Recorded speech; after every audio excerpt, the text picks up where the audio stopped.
प्रणाम।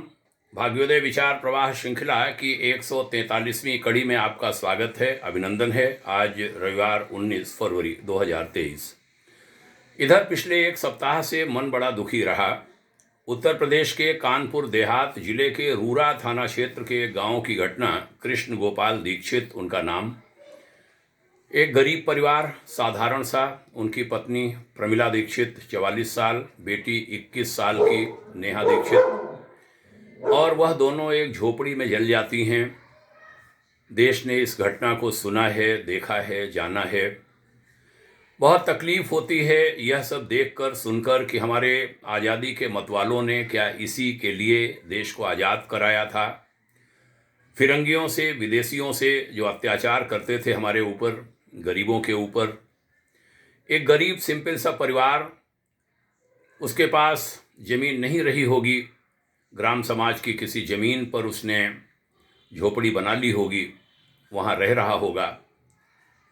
बहुत सारे ऐसे लोग हैं देश भर में जिनके पास ज़मीनें नहीं हैं या बहुत कम हैं। हो सकता है लिखी किसी नाम से हो। अभी हाल में एक घटना अंबेडकर नगर जिले के हमारे संज्ञान में आई। पुरखों का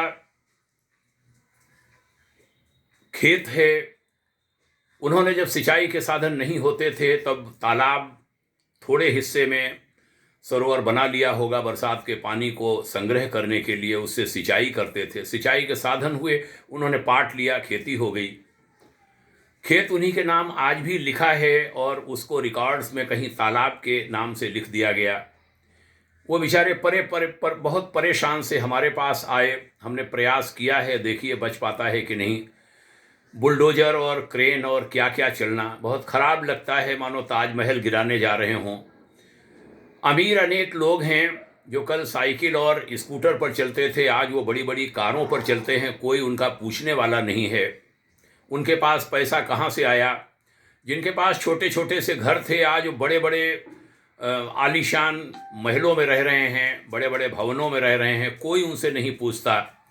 और एक गरीब अगर अपने गांव की किसी ज़मीन पर झोपड़ी डाले बैठा है, जिसके पास और कोई प्रॉपर्टी नहीं है, कोई घर नहीं है, उस पर बुलडोजर आ जाए, खराब लगता है, दुख होता है, बहुत तकलीफ होती है। जरा कल्पना कीजिए कि क्या स्थिति उस परिवार की रही होगी। दो जिंदा लोग जल रहे होंगे, एक नई उम्र की 21 साल की बिटिया, और 44 साल भी क्या होती है एक युवती, वो जल रही है। आसपास से बीसीओ पुलिस वाले हैं, स्वयं क्षेत्र का एसडीएम है, अधिकारी हैं, सारे लोग हैं, और उनके सामने घटना घटती है।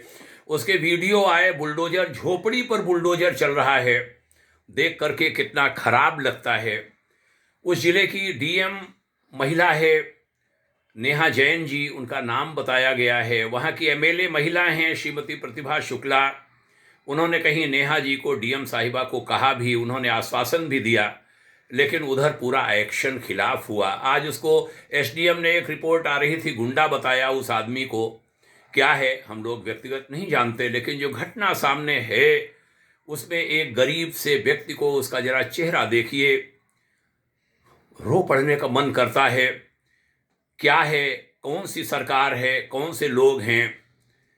ऐसी ऐसी घटनाएं हो जाएं, लोग वीडियो बनाते रहें, उस पर गरीब के ऊपर जब बुलडोजर चले, कोई उसको बचाने वाला नहीं।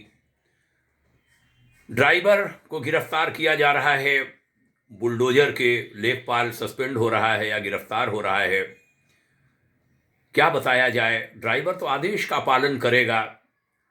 कितनी देर लगती है। भारतवर्ष वो देश है जहां राजा विक्रमादित्य जैसे न्यायाधीश 2 मिनट, 1.5 मिनट में फैसला कर देते थे।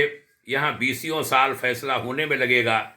आयोग बैठेंगे, जांच इंक्वायरी बैठेंगी, सामने सब कुछ आंखों से दिख रहा है। तब भी कब हम व्यवस्था बना पाएंगे अपने देश की पारदर्शी। आदेश देने वालों पर कार्रवाई की बात कोई नहीं सोच रहा। कल्पना करिए हमारी माँ जल रही हो, हमारी बहन जल रही हो, तकलीफ होती है। इधर में गूगल पर बड़ी सारी रिपोर्टें पड़ी हुई हैं, इतिहास की, राष्ट्रीय इतिहास की, अंतर्राष्ट्रीय, ग्लोबल हिस्ट्री की भी। उसमें बहुत सारे अपराधियों के बारे में जब सुनता हूं, वो किन मजबूरियों में अपराधी बने। कई बार ऐसी विवशता की स्थितियां होती हैं, तब आदमी कहीं हथियार उठाता है, विद्रोही बन जाता है। एक समय वो भी मारा जाता है, लेकिन कल्पना करिए पीढ़ियां दर पीढ़ियां उनकी बर्बाद हो गईं। जो अपराधी नहीं थे, जिनके अपराध और विद्रोह के कोई भाव भी नहीं थे, न पुरखों में थे न उनमें थे, लेकिन परिस्थितियों ने बना दिया। जब उनके साथ ऐसे अन्याय हुए, ऐसे अन्यायों को रोका जाना चाहिए। दुखद है और ज़्यादा दुखद है, एक भला पूरा ठीक ठाक परिवार उसको अपराधी बना दें, उसकी सारी पीढ़ियां बर्बाद हो गईं। वह भी उसी पथ पर कहीं चलती हैं, या उनको परेशान किया जाता है, या उनके बारे में धारणा खराब बना ली जाती है। देश क्या हमारा इसी के लिए आज़ाद हुआ था? हमारे अपने लोग ऐसी परिस्थितियां पैदा करेंगे कि कोई फांसी पर लटक जाए, कोई आग लगा ले या आग से जला दिया जाए।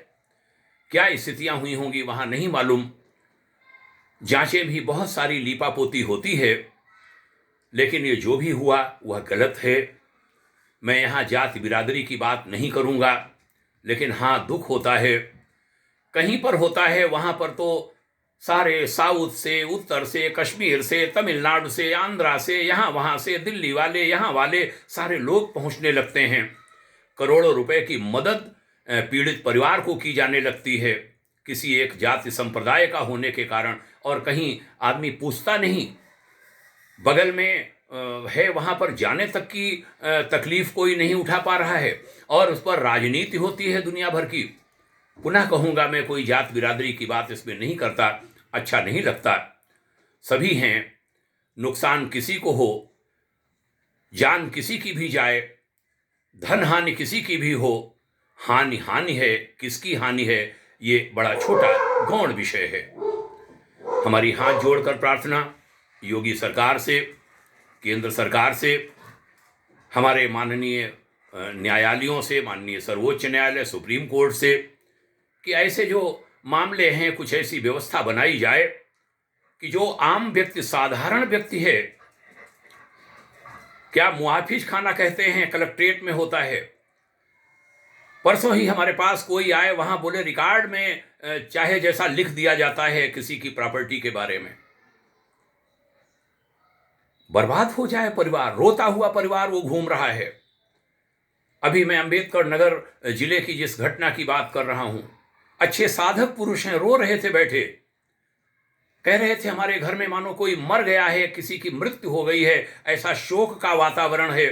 बुलडोजर कहीं से जा रहा है किसी काम के लिए, परिवार के लोग डर रहे हैं, उनके खेत को खोदने के लिए लगता है जा रहे हैं, और खेत उनके पूर्वजों का है,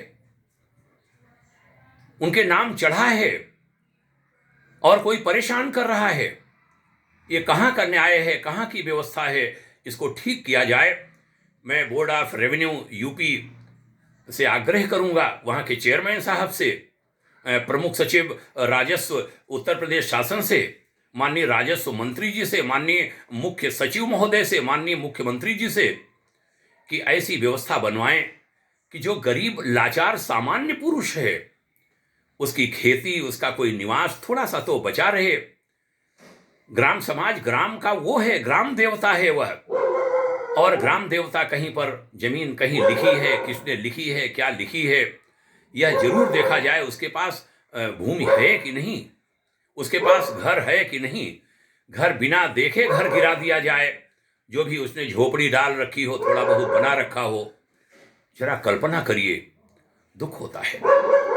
इस पर रोक लगनी चाहिए, हमारा यही निवेदन।